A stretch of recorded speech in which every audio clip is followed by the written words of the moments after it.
우리는 이 세계에 두 세계가 있습니다. 하나는 진화론적 세계라고 말할 수 있겠죠. 진화론자들이 주장하는 것을 동의하고 따라가는 사람들. 이들은 모든 게 우연입니다. 우연으로 이 세상이 만들어졌고 또 우연히 태어났고 우연히 살다가 우연히 가는 거죠. 그러나 창조론자들은 다릅니다. 우리가 창조론을 믿습니다. 예수 하나님의 창조를 우리가 믿는데 우리는 그저 태어나지 않았다는 거죠. 분명히 원인이 있고 결과가 있는, 우리가 태어나기 전에 하나님의 계획이 먼저 있었습니다. 우리는 그저 태어나지 않고 우리는 목적이 있는 인생으로 하나님 우리를 만드셨다. 이 창조론과 진화론의 이 세계관이 다릅니다. 접근 자체가 완전히 다른 것이죠. 거기에 따라 인생이 전혀 다르게 전개가 됩니다. 죽음의 수용소를 쓴 빅토르 프랭크라고 하는 사람이 있습니다. 그런 정신과 의사였습니다. 그런 수용소 안에 갇혀 있으면서 사람들을 유심히 관찰했어요. 그런데 그 안에서 그저 생존에만 급급한 사람들, 그저 서바이벌에만 힘쓰고 있는 사람들은 거의 대부분 정신적으로 무너져 내려가는 거예요. 완전 창난을 일으키기도 하고 그냥 불행하게 죽어가는 거죠. 그러나 수용소 안에서 의미를 찾아서 생활하는 사람들이 있었어요. 어떤 사람은 유리 조각을 주워서 날카롭게 만들어 매일 면도를 하는, 그 삶에 아무 희망이 보이지 않는 그 한가운데서도 삶의 의미를 찾아내는 사람들은 결국은 살아남더라는 거예요. 여러분, 인간은 동물과 다릅니다. 동물은 그냥 먹고 자고 먹고 자고 먹고 자고 기본적인 본능만 채워지면 되는 거죠. 그러나 인간은 달라요. 우리가 아무리 잘 먹고 모든 게 넘쳐나도 우리의 영혼은 쉽게 만족되지 않습니다. 아무리 좋은 집, 아무리 좋은 차, 아무리 좋은 옷, 아무리 좋은 음식을 먹어도 그것으로 우리의 영혼은 만족될 수 없어요. 왜 그럴까요? 하나님이 그렇게 지으셨기 때문에 그렇습니다. 하나님이 인간을 지으신 본래의 목적이 있기 때문에 우리는 쉽게 만족할 수 있는 존재가 아니라는 것. 그러므로 오늘 우리의 존재의 가치를 바로 아는 것, 나를 만드신 분의 그 본래의 목적을 이해하고 살아가는 것이 매우 중요하다는 것. 우리는 하나님께서 우리를 지으신 존귀한 존재로 지으셨다는 걸 잊지 말아야 합니다. 그래서 우리는 우리의 삶을 살아갈 때 우리의 인생의 큰 하나님이 우리를 지으신 창조의 목적, 구속의 목적을 이해하고 그 방향으로 큰 틀을 가지고 살아가는 거죠. 그런 면에서 오늘 이 본문은 우리의 인생의 전체의 윤곽을 잡는 데 매우 중요한 본문입니다.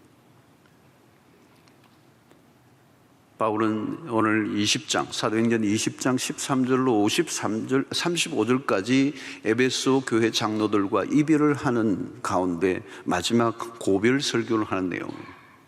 그 가운데서도 오늘 23절, 24절, 24절이 아주 유명한 이 설교의 절정의 부분이라고 볼 수가 있습니다. 내가 달려갈 길과 주 예수께 받은 사명 곧 하나님의 은혜의 복음을 증언하는 일을 마치려 하면 나의 생명조차 조금도 귀한 것으로 여기지 아니하노라. 참 귀한 말씀, 우리가 익히 아는 말씀이고 바울 사도의 삶을 한마디로 아주 압축해 놓은 구절이에요. 오늘 본문에서 바울은 중요한 단어를 하나 사용하고 있습니다. 사명이라는 단어예요. 우리가 눈여겨보아야 될 단어가 사명이라는 단어. 영어로는 미션. 이 미션은 라틴어로 미시오에서 나온 단어예요. 보내다라는 것입니다. 어떤 목적을 가지고 보냄을 받았다, 보내어지다는 것입니다. 하나님께서 분명한 목적을 가지고 우리를 어디론가 보내셨다. 다르게 표현하면 우리에게 사명을 주셨다. 성도 여러분, 사명을 받지 못한 사람은 한 사람도 없습니다. 단지 발견을 못했을 뿐이지 사명을 받지 못한 사람은 아무도 없어요. 여러분, 바울은 그리스도를 만난 이후에 사명을 발견했습니다. 그리스도를 만난 이전과 이후는 전혀 달라요. 그리스도를 만나면 사명이 보인다는 거죠. 그리스도를 만나는 순간 내가 누구인가, 자기를 발견하게 됩니다. 그리고 내가 누구인가를 발견하게 될 때 내가 무엇을 위해 존재하는가를 깨닫게 된다는 거예요. 이게 성경에서 발견하는 이사야나 하나님의 사람들의 동일한 방식이에요. 내가 누구인가를 깨닫는 거예요. 하나님을 만나면 내가 누구인가를 깨닫게 되고, 내가 누구인가를 알게 되면 내가 왜 존재하는지, 내가 무엇을 목적으로 한 존재인지를 깨닫게 된다는 거예요. 그때 우리는 제2의 탄생, 인생의 새로운 눈을 뜬다는 말씀을 하는 것입니다. 구원받은 성도들은 왜 살아야 하는지가 명확해집니다. 하나님의 목적과 연결되는 것입니다. 하나님 우리를 택하신 이유가 있다는 것입니다. 이 장관이나 나라의 고위직에 있던 분들이 그 자리에서 물러나면 그 물러나는 순간부터 너무 초라해져요. 직함이 있을 때까지만 근사한 거죠. 타이틀이 떨어지는 순간 붕 하고 떨어집니다. 여러분, 세상에서 만나는 사람들이 대부분 그렇습니다. 사명은 없고 직함만 가지고 살아가는 동안에 어느 순간 공허해지는 것입니다. 사명이 없으면 무슨 직업을 가지고 있든 그것은 어떤 면에서 실업자라고 할 수 있습니다. 사명을 발견하지 못하면 삶이 초라해지는 것이죠. 그래서 이거구나, 이걸 위해 내가 살아야 되는구나 라고 하는 것을 깨닫는 것. 바울은 지금 분명한 것이죠. 자신의 생명을 바칠 만한 것을 그가 붙들었어. 얼마나 분명합니까? 그의 삶의 방향이 송곳 끝처럼 분명한 것입니다. 성도 여러분, 사명을 발견하면 인생에 집중력이 생깁니다. 바울은 나의 달려갈 길과 그러죠. 여러분, 누가 달려갑니까? 집중력을 가진 사람이에요. 초점이 분명한 사람, 방향이 정확하게 꽂혀 있는 사람이에요. 나의 달려갈 길과 주 예수께 받은 사명.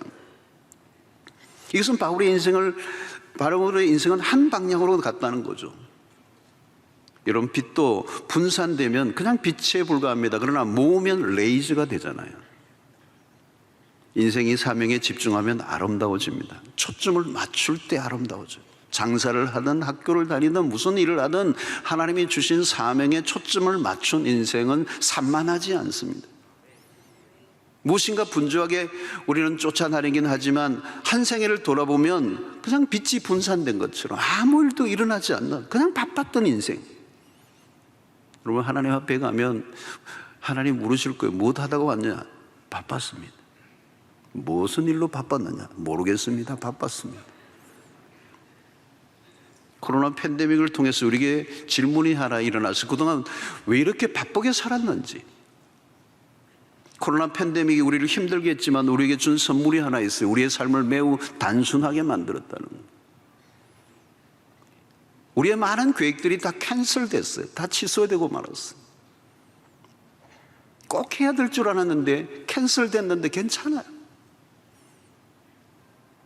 속도를 늦추게 했습니다. 복잡한 삶을 단순화시켜야 했습니다. 정신없이 바쁘게 살았지만 돌아보면 의미 없는 바쁨들이 얼마나 많았는지. 꼭 해야 될 일은 하지 못한 채 하지 않아도 될 일들에 우리가 얼마나 많이 부대끼며 살았는지를 발견하게 된 것입니다. 사랑하는 성도로, 우리의 인생에 내가 하고 싶은 것을 다 하고 살 만큼 길지 않습니다. 단순한 삶, 집중력을 가진 삶, 사명에 꽂힌 삶. 우리는 우리 원로 목사님의 삶을 제가 곁에서 바라볼 때 늘 그것을 느꼈습니다. 참 단순하게 사셨다. 사명자의 삶은 단순해요. 장가지를 다 치셨어요. 굵직하게 사셨어요. 하나의 집중된 삶을 사셨어요. 사명자의 삶은 집중력입니다. 바울을 보십시오. 무엇에 집중한 삶입니까? 24절에 나의 달려갈 길과 주 예수께 받은 사명 곧 하나님의 은혜의 복음을 증언하는 일을 마치려 하면은 그랬어요.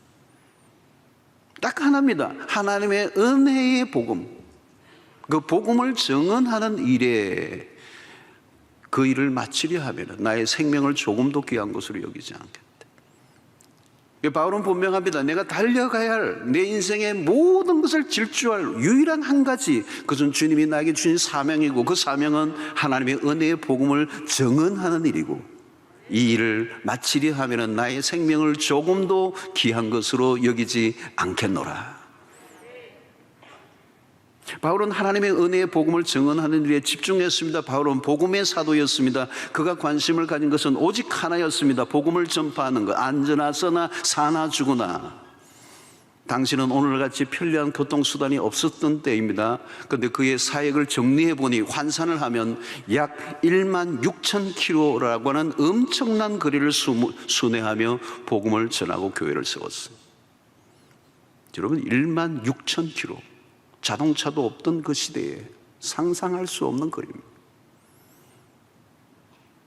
그런 그 일에 생명을 걸었습니다. 바울은 복음의 위력을 알았습니다. 복음이 자신의 인생을 뒤집어 놓았습니다. 그가 받은 복음이 증거될 때 무슨 일이 일어나는가를 그는 눈으로 보았습니다. 그런 복음에 미친 사람이었습니다.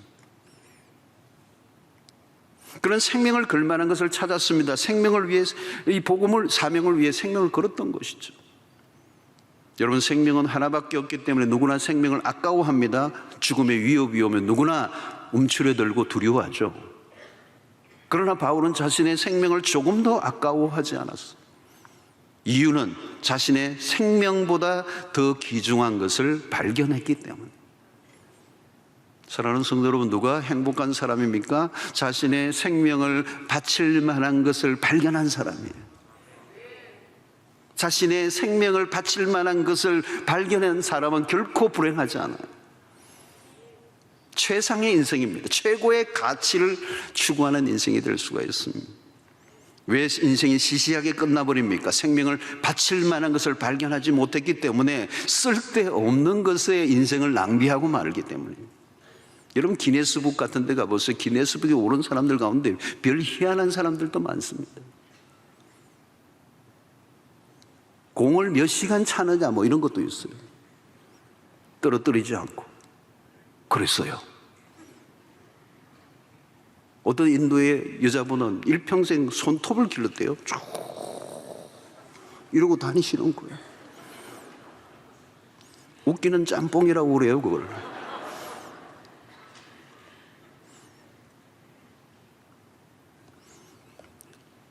별것을 수집하고 병뚜껑을, 온 세계 술병 뚜껑을 또 수집하는 분이 계시더라고요.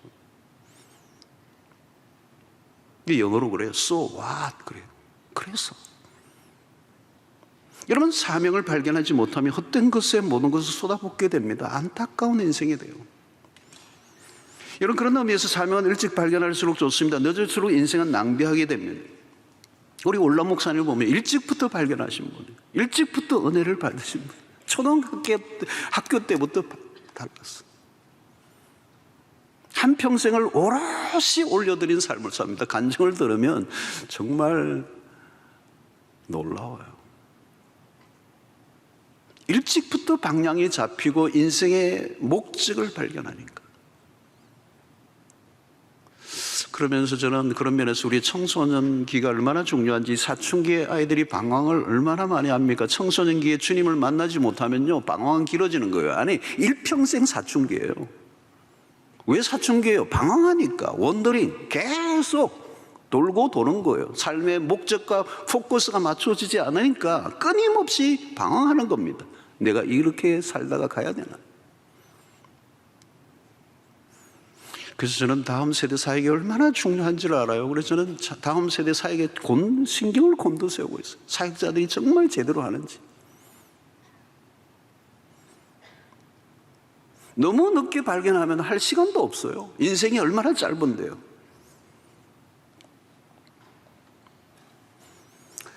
자, 여러분, 어떤 것들이 사명인가요? 우리가 몇 가지 좀 살펴보면 내가 가지고 있는 모든 것은 사명과 연결이 됩니다. 거저 주어진 것은 아무것도 없어요.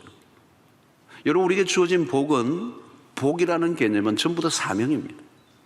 우리에게 그냥 복을 주시지 않았어요. 창세기 12장에 아브라함에게 주셨던 그 복은 개인의 복으로 끝나지 않아요. 그 복은 모든 민족에게로.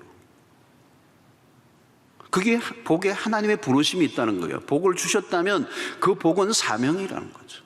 내가 누구보다 잘하는 게 있다면 그건 사명이라는 거예요. 누구보다 더 많이 가지고 있다면 그 사명이라는 거예요. 오늘 우리가 복음을 먼저 깨달았다면 이게 사명이라는 것입니다. 나에게 능력을 주셨다면 그 능력은 사명이에요. 재능이 있다면 재능도 사명이에요. 폼 잡으라고 주신 거 아니에요. 돈 잘 버는 능력, 그것도 사명이에요. 돈을 모으라고 주신 게 아니라 잘 사용하라고, 목적을 위하여 바르게 사용하라고 주신 거예요.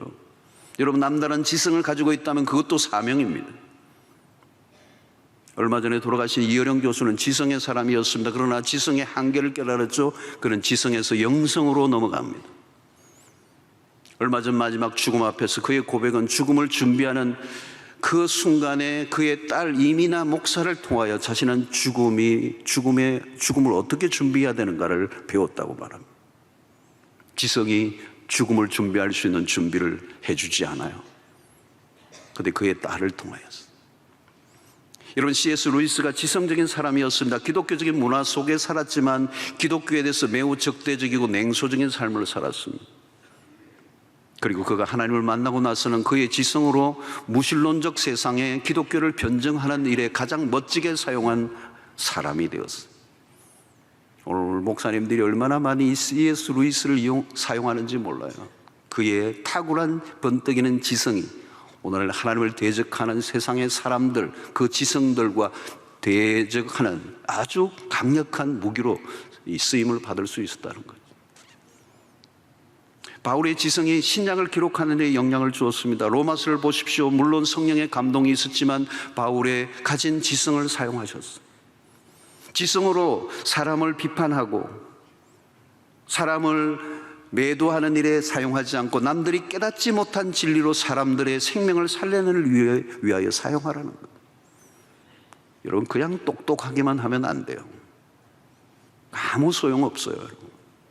지성이 회심을 해야 된다. 똑똑한 것 자랑하고 남을 비난하기만 하면 그건 낭비입니다. 지성을 창조적인 일에 사용하고 영혼을 살리는 일을 위하여 사용해야 하는 것입니다. 복은 복으로만 존재하지 않아요. 나에게 주신 복은 사명입니다. 나에게 주어진 모든 것은 목적이 있다는 사실을 깨닫고 나에게 주신 것을 흘려보내는 통로가 되시기를 축원합니다. 어떤 지위에 앉아 있는가, 그것도 사명일 수 있습니다. 에스더가 왕후가 되었어요. 죽기 직전에 있던 유다 민족을 위하여 왕을 만날 시간이 아님에도 불구하고 왕 앞에 나가는, 그때 그가 한 유명한 말이 죽으면 죽으리이다. 사명을 위해 죽는 것을 두려워하지 않았다는 것입니다. 느헤미야는 수산성에서 왕의 관원으로 있었지만 예루살렘 성의 회파 소식을 듣고 조국으로 돌아갑니다. 그들은 명예나 성공을 위해 산 사람이 아닙니다. 직함보다 사명에 충실했던 사람들. 어느 자리에 앉아있느냐보다 무엇을 위해 그 자리에 앉아있느냐를 늘 확인해야 된다. 나는 왜 여기에 있는가? 자리를 위한 자리는 의미가 없습니다. 명함에 아무리 빼곡히 많은 것을 채워 넣어도 나중에 의미가 없어요. 자신의 존재를 알리고자 하는 노력은 오래가지 않아 허무해지고 말 것입니다. 아무도 알아주지 않아요. 사명 없는 자리는 위험할 뿐입니다. 또한 아픔이 사명이 될 수 있습니다. 남다른 아픔을 경험했다면 그것이 사명입니다. 다른 사람이 겪지 않은 고통이 있다면 그것은 사명이 될 수 있어요. 그리스도 안에서 경험한 아픔은 부끄러운 것이 아니에요. 숨길 이유도 아니에요. 하나님은 그것을 사용하여 하나님의 영광을 드러내기를 원하시는 것입니다. 감옥 갔다 온 것도 사명이 될 수가 있습니다. 일부러 감옥 갈 필요는 없지만 미국의 닉슨 대통령 때 워터게이트 사건으로 감옥에 들어간 찰스 콜슨 박사가 있어요. 닉슨 대통령의 특별 법률 고문으로 있던 그가 워터게이트 사건으로 감옥에 가고 맙니다. 권력의 상층부를 늘 맴돌던 그가 감옥 속에 들어가 마침내 예수를 만나게 됩니다. 그리고 그가 사명의 눈을 뜨죠. 그래서 세계적인 조직이 된 교도소 선교회를 창설하고 그게 창설자가 됩니다. 감옥 안에 들어간 사람들에게 복음을 전하는 이 일이 세계적인 조직이 되어서 엄청난 열매를 거두게 되었다. 그가 감옥에 들어가지 않았다면 그 일은 일어날 수가 없었을 것이죠. 바울은 예수를 믿는 사람들을 잡아가두고 죽이는 일에 동참한 것을 숨기지 않습니다. 자신은 죄인의 괴수라고 그랬습니다. 그의 약함을 숨기려 하지 않았습니다. 모든 것을 사명으로 전환시켰습니다. 장애인이 있는 가족들은 그것이 성화되면 장애인 사역자가 될 수 있어요. 아픔이 사명으로 연결되는 것이죠. 아픔을 겪고 나면 나와 비슷한 아픔을 겪는 사람들이 눈에 들어오게 돼 있어요. 이전에는 전혀 보지 못했던 세계가 보이죠. 그래서 내가 아픔을 겪으면서 깨달은 것들을 나누고 섬길 수 있다면 그 아픔은 아름답게 성화되어 사명이 될 수 있는 것입니다. 부담감이 사명이 될 수 있습니다. 모세는 어느 날 동족에 대한 부담을 느낍니다. 하나님이 주신 마음이에요. 느헤미야도 마찬가지. 족으로부터 해파된 성벽에 대한 소식을 듣는 순간부터 밥맛이 없어요. 눈물이 나요. 금식을 해요. 머리에 지워지지 않아요. 안타까움이 계속 밀려오는 거예요. 그게 사명이라는 거예요. 여러분, 어떤 사람은 청소년만 보면 가슴이 쿵쾅거려요. 그래서 우리 주일학교에서 20년, 30년 사역하시는 분들이 계세요.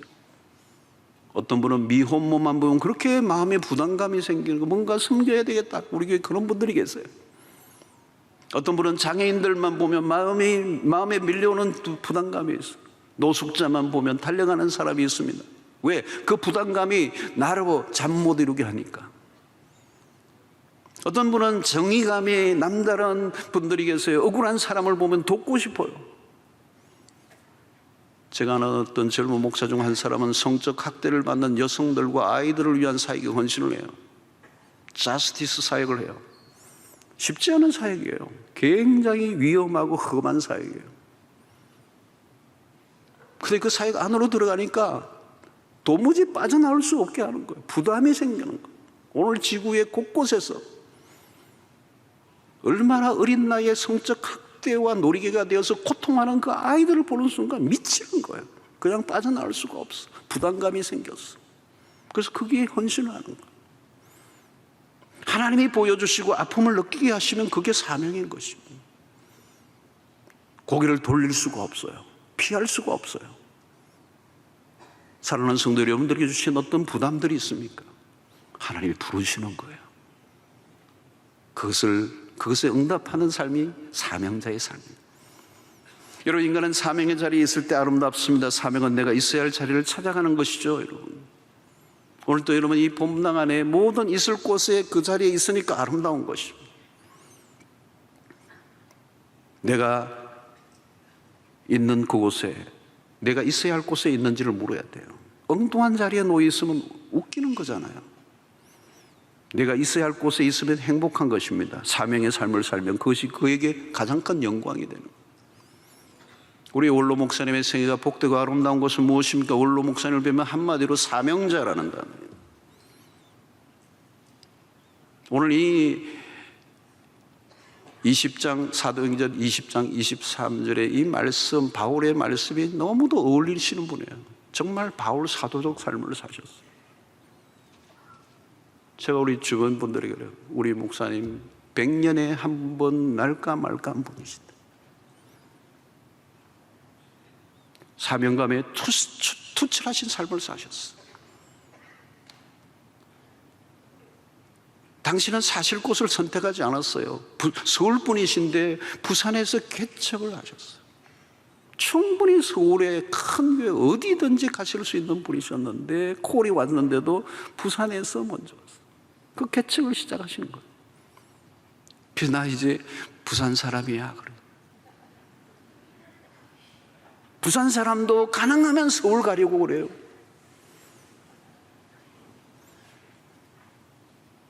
목사님이 어디에 사느냐는 관심 바뀌었어요. 내가 어디에 사는가 그건 중요하지 않아. 어느 동네에 사느냐 그건 중요하지 않아. 어느 나라에 사느냐 그건 중요하지 않아. 목사님은 복음을 전하고 영혼 구원을 위해 정조준하고 사셨어요. 다른 것은 별로 관심이 없으셨어요. 뭘 먹을까 뭘 입을까 한길 인생이었어요. 사명에 살고 사명에 죽으신 분이에요. 삶이 나누어지지 않았습니다. 곁길로 빠진 적이 없습니다. 사람들은 누구나 처음에는 결단하죠. 그러나 세월이 흐르면 곁길로 빠집니다. 나중에 이상해져요. 탈선을 해요. 엉뚱한 곳에 관심을 쏟아요. 최근에 몇 년 사이에 미국 사회에 알려진 유명한 목사님들이 많이 추락했어요. 스캔들로. 제가 있었던 호주의 H교회, 유명한 교회예요. 거기도 최근에 추락했어요. 세계적으로 파장을 일으켜요. 목사님은 처음부터 끝까지 사명자로 사셨어요. 대충이 없었습니다. 일사각오의 신앙이었습니다. 끝까지 사명을 다하셨습니다. 사랑하는 성도 여러분, 끝이 멋있어야 합니다.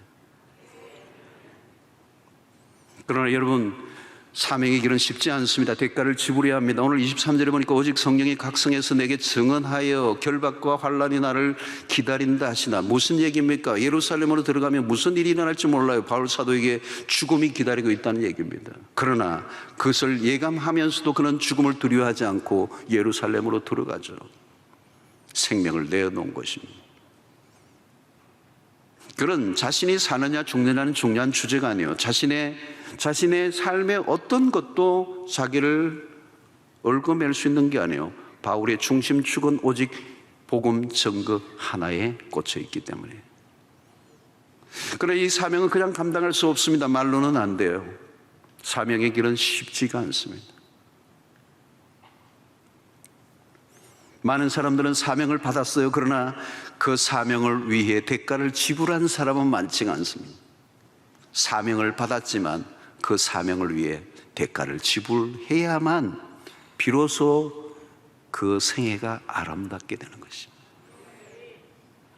오늘 바울은 나의 달려갈 길과, 그는 사명을 위해 다름박질 쳤습니다. 달려갈 길과 전력 질주를 했습니다. 다름질에는 시작이 있고 끝이 있습니다. 하나님 우리 모두를 사명자로 부르셨어요. 멈추면 안 돼요. 계속 달려야 돼요. 언제까지? 사명이 마칠 때까지.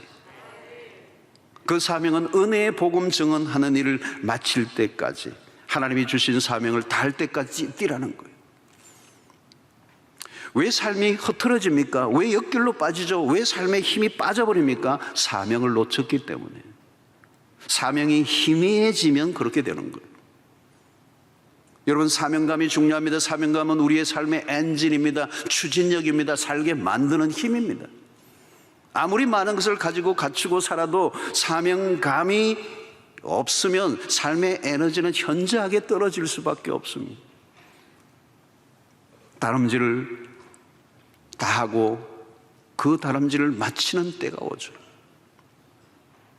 우리 원로 목사님 이제 다름질을 마쳤습니다. 그동안 전력 질주하셨습니다. 끝까지 완주하셨습니다. 세계 선교를 향한 열정은 시들지 않았습니다. 코로나 이전만 해도 중국과 러시아와 동남아, 미국과 중남미를 그냥 넘나들었어요. 사실은 목사님이 몸이 불편하신데도 불구하고 걷기가 쉽지 않으셨어요. 외국의 공항에 내리면 휠체어로 모셔야 했습니다. 그런데도 조금도 흔들리지 않고 얼마나 엄청난 복음의 사역을 위해서 자신의 삶을 은퇴 이후에도 들이셨는지. 제가 비서 때는 우리 집사님에게 비행기 마일리지를 좀 물었어요. 얼마나 다니셨나요? K항공만 200만 마일이 넘어요. 별로 안 놀라시는데 굉장히 엄청난 겁니다. 지구 한 바퀴만 해도 얼마 안 됩니다. 2만 몇 마일밖에 안 됩니다. 얼마나 도셨는지 알 수가 없어.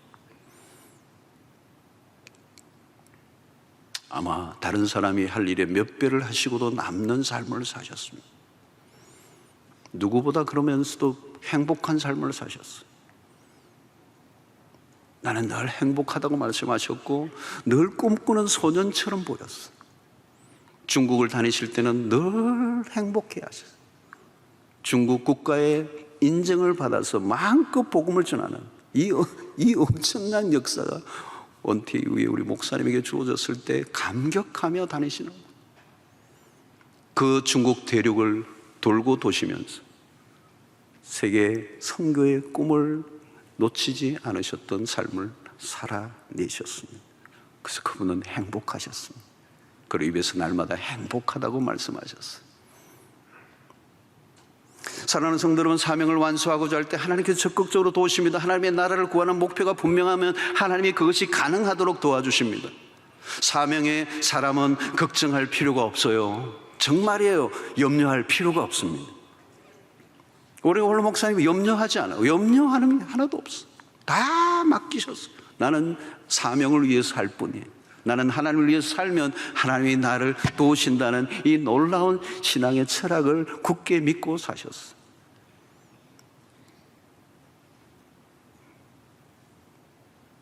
그냥 하나님이, 나는 하나님을 위해 살면 하나님이 그냥 때를 따라 사람도 보내시고 돈도 보내시고 필요한 것을 다 보내시고. 성도 여러분, 우리의 형편과 처지를 생각할 필요가 없습니다. 우리가 하나님을 위해서 우리의 삶을 드리면 되는 거예요. 내가 없으면 없는 대로, 있으면 있는 대로, 건강하면 건강한 대로, 아프면 아픈 대로, 내 형편대로 내 있는 위치에서 우리의 삶이, 우리의 마음이 하나님께로 향하고 복음을 위해서 헌신하고자 하면 그 다음은 하나님이 하시는 거예요. 예레미야는 나는 아이라 말할 줄 모른다고 했습니다. 모세도 마찬가지, 기드온도 마찬가지. 나는 아닙니다. 나는 할 수 없습니다. 그런데 하나님이 쓰십니다. 하나님이 쓰시면 되는 거예요.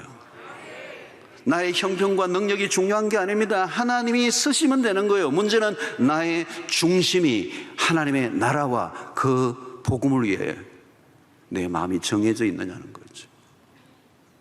마태복음 6장 33절을 보십시오. 너희는 먼저 그의 나라와 그의 의를 구하라. 그리하면 이 모든 것을 너에게 더하시리라. 저는 오늘 이 사도행전 20장 23절과 마태복음 6장 33절은 너무도 앙상블이에요. 너무도 어울리는 말씀이에요. 너희는 먼저 그의 나라와 의를 구하라. 그리하면 이 모든 것을 너에게 더하시리라. 내가 사명에 초점을 맞추고 살기로 결단하면 하나님이 그 다음 알아서 챙겨주시는 거예요. 여러분, 생존이냐 사명인가를 분명히 아셔야 돼요. 그냥 단순히 서바이벌하는 생존 그냥 먹고 살기 위해서 생존하는 인생이냐, 아니면 사명에 초점을 맞추는 인생이냐. 두 클래스예요, 여러분. 거기에 따라 전혀 삶의 방식이 달라집니다. 저는 옆에서 원로 목사님을 지켜볼 때도 늘 그랬어요. 뭐 그냥 정말 복음만 전하시니까 다 모든 게 그냥 자동적으로 돼요. 부족함이 없었어요. 필요를 여러분 내 힘으로 채우려고 하는 것은 너무 힘든 인생이에요. 하나님이 채워주시는 것을 경험해야 돼요. 우리가 채우려고 하면 한계에 금방 부딪힙니다. 제가 호주에 가서도 그런 경험을 많이 했었어요. 저는 제 생애가 호주를 가기 전과 그 이후가 완전히 달라져요. BC와 AD가 나눠져요. 무엇이에요? 광야의 삶 속에서 하나님을 직접적으로 경험한 것이죠. 이론적 신앙에서 구체적으로 생생한 하나님을 경험한 스토리들이 생기니까요. 그 스토리가 축적되니까 담대해지더라고요. 겁나는 게 없어져요. 확신이 넘치고 걱정이 사라지고 하나님의 행하시는 일들을 지켜보는 것만 해도 감동이 되는 거예요. 시드니에서 개척교회를 할 때 실감에서 신기한 일들이 얼마나 많이 일어나는지, 하나님이 얼마나 부유하신 분인지, 우리가 상상하는 수준을 넘어선 역사를 일으키시는 그 하나님의 공급을 체험하는 거예요. 내가 끌어모으는 게 아니에요. 하나님이 주시는 것을 경험하는 것은 하늘과 땅 차이예요. 바울은 그것을 체험했습니다. 빌립보서 4장 19절 보십시오. 나의 하나님이 1인칭이에요. 누구의 하나님이 아니에요. 나의 하나님이에요. 어떤 분은 일평생 나의 마누라의 하나님이요. 나의 하나님이에요. 그리스도 예수 안에서 영광 가운데 그 풍성한 대로 너희 모든 쓸 것을 채우시리라. 이거예요, 여러분. 내가 나를 믿고 나를 위해 사는데 무슨 베풀어 주심이 필요할까요? 그러나 사명을 위해 살면 필요한 것을 하나님이 채워주십니다. 그냥 능력을 달라고 하면 안 돼요. 하나님의 사명을 감당할 때 하나님이 능력을 주시고, 은사를 그냥 달라고 하면 안 돼요. 여러분, 돈을 그냥 달라고 할 이유가 없어요. 하나님이 알아서, 하나님이 더 급하세요. 사명이 뭡니까? 하나님의 일을 내가 대행하는 것입니다. 그러니까 하나님의 신경, 하나님의 마음이 꽂힌 곳이 바로 사명의 자리예요. 하나님이 그냥 두실 리가 없습니다. 여러분, 007 영화를 보면 제임스 본드는 돈 걱정하지 않아요. 007 가방만 열면 달러가 꽉 차 있어요. 그가 쓰는 모든 헬기가 동원되고 자동차가 동원되고 첨단의 장비가 동원되는데 왜요? 미션을 위하여. 사랑하는 성도 여러분, 여러분들 모두가 사명자들입니다. 우리 각자에게 주신 사명이 있습니다. 우리가 달려갈 길이 있습니다. 예수 믿고 구원받은 사람은 예외가 없습니다. 우리의 직업이 무엇이든 돈이 있든 없든 건강이 있든 없든 우리의 관심은 하나예요. 복음을 듣지 못하고 지옥으로 달려가는 사람들에게 예수 그리스도의 복음을 증거하는 일이다. 성도 여러분, 누구에게나 죽음은 찾아옵니다. 생각보다 인생은 짧습니다. 너무 짧아요. 우리의 인생을 마감하는 날이 불현듯 찾아옵니다. 요즘 코로나의 상황이 되니까요, 진짜 알 수가 없어요. 알 수가 없어요. 우리의 가까운 사람들 가운데서 얼마나 그냥 뭐 수 없는 소식들이 들려. 사랑하는 성도 여러분, 우리가 얼마 살는지 알지 못하죠. 우리의 남은 시간은 사명을 위한 시간이 되어야 될 줄로 믿습니다. 마지막 숨을 거두는 순간까지도 복음을 전하고 말씀을 전하다가 부름을 받는 삶이 되기를 축원합니다. 우리가 이 땅에서 아무리 대단한 공적을 세워도 세월이 흐르면 아무도 감동도 기억도 하지 않아요. 그러나 사명을 위해 희생하고 눈물 흘리고 살았던 그 삶은 사라지지 않습니다. 왜? 하나님이 기억하시기 때문에. 저는 놀로 목사님 마지막을 지켜보면서 사명자라는 단어를 떠올리게 되고 이 구절을 생각해서 사도행전의 20장 23절에 이 바울 사도의 삶과 오버랩되는 걸 느꼈어요. 너무도 오버랩돼요. 아름다운 생애를 사셨어요.